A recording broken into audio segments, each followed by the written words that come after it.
ஆதன் news நேயர்களுக்கு வணக்கம். நான் உதயாஸ்ரீ. தலைப்புச் செய்திகளை காணலாம்.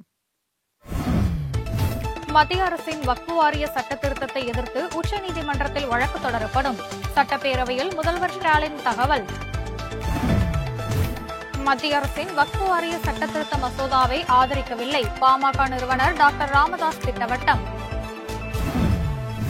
தமிழகத்தில் வரும் 15ஆம் தேதி முதல் வங்கக்கடல் பகுதியில் மீன்பிடி தடைக்காலம் தொடர்ந்து 2 மாதங்களுக்கு அமலில் இருக்கும். திமுக எம்எல்ஏக்களுடன் கருத்து மோதல் இருந்தாலும் கூட்டணியில் தமிழக வாழ்வுரிமை கட்சி நீடிக்கிறது. கட்சித் தலைவர் வேல்முருகன் பேட்டி. இந்த மாதத்தில் வங்கிகளுக்கு 9 நாட்கள் விடுமுறை. வாடிக்கையாளர்கள் முன்கூட்டியே திட்டமிட்டுக் கொள்ள அறிவுறுத்தல். இனி தொடர்வது விரிவான செய்திகள். மத்திய அரசு கொண்டு வந்த வக்ஃபு சட்டத்திருத்த மசோதாவுக்கு எதிராக உச்சநீதிமன்றத்தில் திமுக சார்பில் வழக்கு தொடரப்படும் என சட்டப்பேரவையில் முதலமைச்சர் ஸ்டாலின் அறிவித்துள்ளார். சட்டப்பேரவையில் வக்ஃபு சட்டத்திருத்த மசோதாவுக்கு எதிர்ப்பு தெரிவித்து முதலமைச்சர் உள்ளிட்ட திமுக மற்றும் அதன் கூட்டணி கட்சி எம்எல்ஏக்கள் கருப்பு பட்டை அணிந்து பங்கேற்றனர். இதுகுறித்து உரையாற்றிய முதலமைச்சர், இந்தியாவில் இருக்கும் பெரும்பாலான அரசியல் கட்சிகளால் இந்த வக்ஃபு சட்டத்திருத்தத்திற்கு தெரிவிக்கப்பட்டும் அனைத்தையும் மீறி நாடாளுமன்ற மக்களவையில் வக்ஃபு சட்டத்திருத்தம் நிறைவேற்றப்பட்டிருப்பது மிகுந்த கண்டனத்துக்குரியது என்று தெரிவித்தார். வக்ஃபு வாரியத்தின் தன்னாட்சியை அழித்து சிறுபான்மை இஸ்லாமிய மக்களுக்கு அச்சுறுத்தலை ஏற்படுத்தும் மத்திய அரசின் சட்டத்துக்கு எதிராக தமிழ்நாடு போராடி வெற்றி பெறும் என்று கூறிய முதலமைச்சர், அரசியலமைப்பு சட்டத்தின் மீதான தாக்குதலை சட்டப்பூர்வமாகவே தடுப்போம் என்று கூறினார். 25 கோடி ரூபாய் மதிப்பீட்டில் 7 வேளாண் விரிவாக்க மையம் அமைக்கப்படும் என சட்டப்பேரவையில் அமைச்சர் எம்.ஆர்.கே. பன்னீர்செல்வம் தெரிவித்துள்ளார். தமிழக சட்டப்பேரவையில் வேளாண் மானிய கோரிக்கையில் அமைச்சர் எம்.ஆர்.கே. பன்னீர்செல்வம் பல்வேறு அறிவிப்புகளை வெளியிட்டார். அதன்படி நெல்லை மற்றும் கடலூரில் தலா 6 கோடி ரூபாயில் உர தரக்கட்டுப்பாடு மையம் அமைக்கப்படும் என்றும், தரமான விதைகள் கிடைக்கும் வகையில் குறுவட்ட அளவில் செயல்படும் மையங்களில் 3 கோடி ரூபாயில் புதிய கட்டடம் கட்டப்படும் என்றும் அறிவித்தார். தமிழ்நாடு உணவு பதப்படுத்துதல் கொள்கை வெளியிடப்படும் என்றும் அமைச்சர் எம்.ஆர்.கே. பன்னீர்செல்வம் தெரிவித்தார். சிறுபான்மையினரின் வாக்கு வங்கியை காப்பாற்றும் நாடகத்திற்காக தமிழக சட்டப்பேரவையை முதலமைச்சர் ஸ்டாலின் பயன்படுத்தக்கூடாது என பாஜக மாநில தலைவர் அண்ணாமலை வலியுறுத்தியுள்ளார். இதுகுறித்து அவர் வெளியிட்டுள்ள எக்ஸ் தள பதிவில், திமுக கூட்டணி எம்எல்ஏக்கள் கருப்பு பேட்ஜ் அணிந்தது வக்ஃப் மசோதாவை உச்சநீதிமன்றத்தில் எதிர்க்கப் போவதாக மு.க. ஸ்டாலினின் அறிவிப்பு என்பதெல்லாம் நாடகம் என்றும், சிறுபான்மை வாக்கு வங்கியின் ஒரு பகுதியை காப்பாற்றுவதற்காகத்தான் என்றும் அவர் விமர்சித்துள்ளார். முந்தைய வக்ஃபு சட்டத்தால் இந்துக்கள் மட்டுமல்ல கிறிஸ்தவர்களும் கூட பாதிக்கப்பட்டார்கள் என்பதை முதல்வர் உணரவில்லையா என்று அவர் கேள்வி எழுப்பியுள்ளார். வக்ஃபு மசோதாவை ஒரு தேர்தல் பிரச்சாரமாக திமுக முன்னெடுத்து 2026 சட்டமன்றம் மற்றும் 2029 நாடாளுமன்ற தேர்தல்களில் அப்பாவி முஸ்லிம்களை தவறாக வழிநடத்தும் என்றும், ஏமாற்றவும் பிரிவினைப்படுத்தவும் மட்டுமே திமுகவுக்கு தெரியும் என்றும் அண்ணாமலை விமர்சித்துள்ளார்.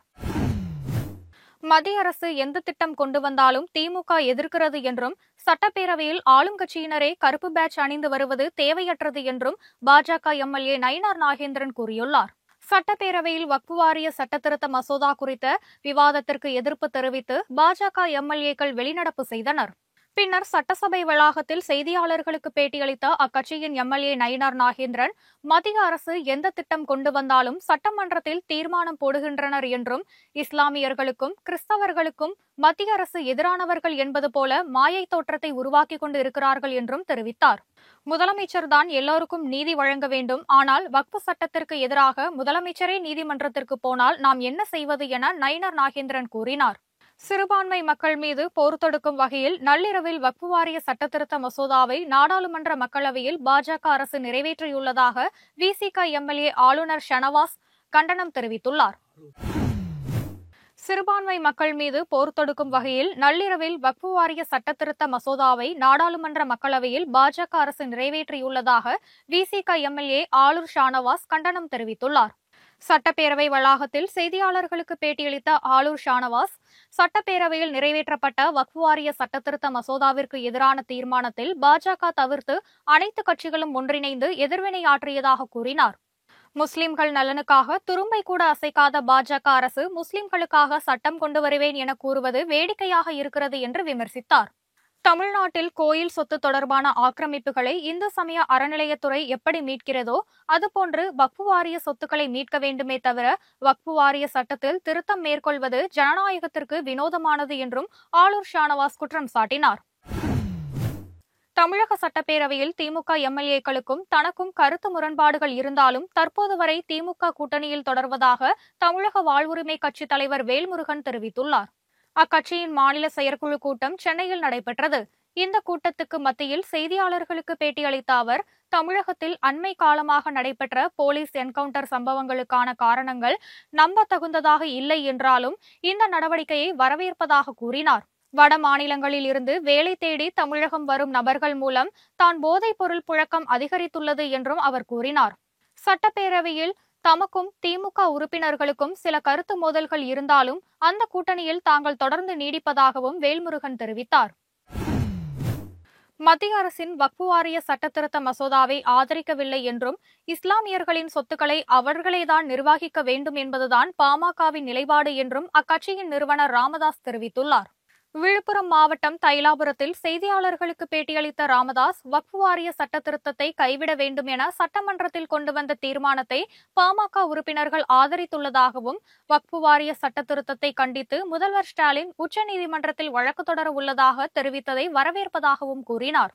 இந்திய இலங்கை கடலில் முறை வைத்து மீன்பிடிக்கவும் கச்சத்தீவை மீட்கவும் இலங்கை அதிபரிடம் பிரதமர் மோடி பேச்சுவார்த்தை நடத்த வேண்டும் என்றும் இடைக்காலமாக கச்சத்தீவில் மீன்பிடிக்க இலங்கை அரசிடம் அனுமதி பெற்று தர வேண்டும் என்றும் அவர் கேட்டுக் கொண்டார். எம்புரான் திரைப்படத்தில் முல்லை பெரியாறு தொடர்பான காட்சிகளை நீக்க வேண்டும் என்று கூறிய ராமதாஸ், எம்புரான் படத்தில் கூட்டாட்சி தத்துவத்திற்கும் தேச ஒருமைப்பாட்டிற்கும் எதிரான காட்சிகளும் வசனங்களும் இடம்பெற்றுள்ளதாக அவர் குற்றம் சாட்டினார். தமிழகத்தில் பன்ருட்டி, பலாப்பழம் உட்பட மேலும் 6 பொருட்களுக்கு புவிசார் குறியீடு வழங்கப்பட்டுள்ளது. காஞ்சிபுரம் பட்டு சேலை உள்ளிட்ட தமிழகத்தின் தனிச்சிறப்பு வாய்ந்த பல பொருட்களுக்கு ஏற்கனவே புவிசார் குறியீடு கொடுக்கப்பட்டுள்ளது. தற்போது மேலும் 6 பொருட்களுக்கு புவிசார் குறியீடு வழங்கப்பட்டுள்ளது. அதன்படி பன்ருட்டி பலாப்பழம், பன்ருட்டி முந்திரி, புளியங்குடி எலுமிச்சை, விருதுநகர் சம்பா வத்தலுக்கு புவிசார் குறியீடு வழங்கப்பட்டுள்ளது. அதேபோல ராமநாதபுரம் சித்திரை கார் அரிசி, செட்டிக்குளம் சின்ன வெங்காயத்திற்கும் புவிசார் குறியீடு வழங்கப்பட்டுள்ளது. இதன் மூலம் தமிழ்நாட்டில் புவிசார் குறியீடு பெற்ற பொருட்களின் எண்ணிக்கை 69ஆக உயர்ந்துள்ளது. இவ்வாறு புவிசார் குறியீடு பெற்றிருக்கும் பொருட்களை சம்பந்தப்பட்ட ஊரை தவிர மற்ற இடங்களில் தயாரித்து சந்தைப்படுத்த முயல்வோர் மீது குற்றவியல் நடவடிக்கை எடுக்க முடியும். வங்கிகளுக்கு இந்த மாதத்தில் மட்டும் 9 நாட்கள் விடுமுறை வருகின்றன. அனைத்து வங்கிகளுக்கும் வரும் ஞாயிற்றுக்கிழமை விடுமுறை நாளாக இருக்கும் நிலையில் வரும் 10ஆம் தேதி மகாவீர் ஜெயந்தி என்பதாலும் 12ஆம் தேதி 2ஆம் சனிக்கிழமை என்பதாலும் விடுமுறை நாட்களாகும். 13ஆம் தேதி ஞாயிற்றுக்கிழமை விடுமுறை, 14ஆம் தேதி தமிழ் புத்தாண்டு, 18 புனித வெள்ளிக்காக விடுமுறை நாளாகும்.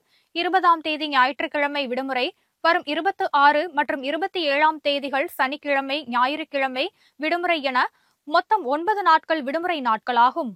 எனவே பொதுமக்கள் தங்கள் வங்கி சேவைகளை இந்த விடுமுறை நாட்களை கவனத்தில் கொண்டு முன்கூட்டியே திட்டமிடுவது நல்லது. ஆன்லைன் வங்கி சேவைகள் வழக்கம் போல் செயல்படும்.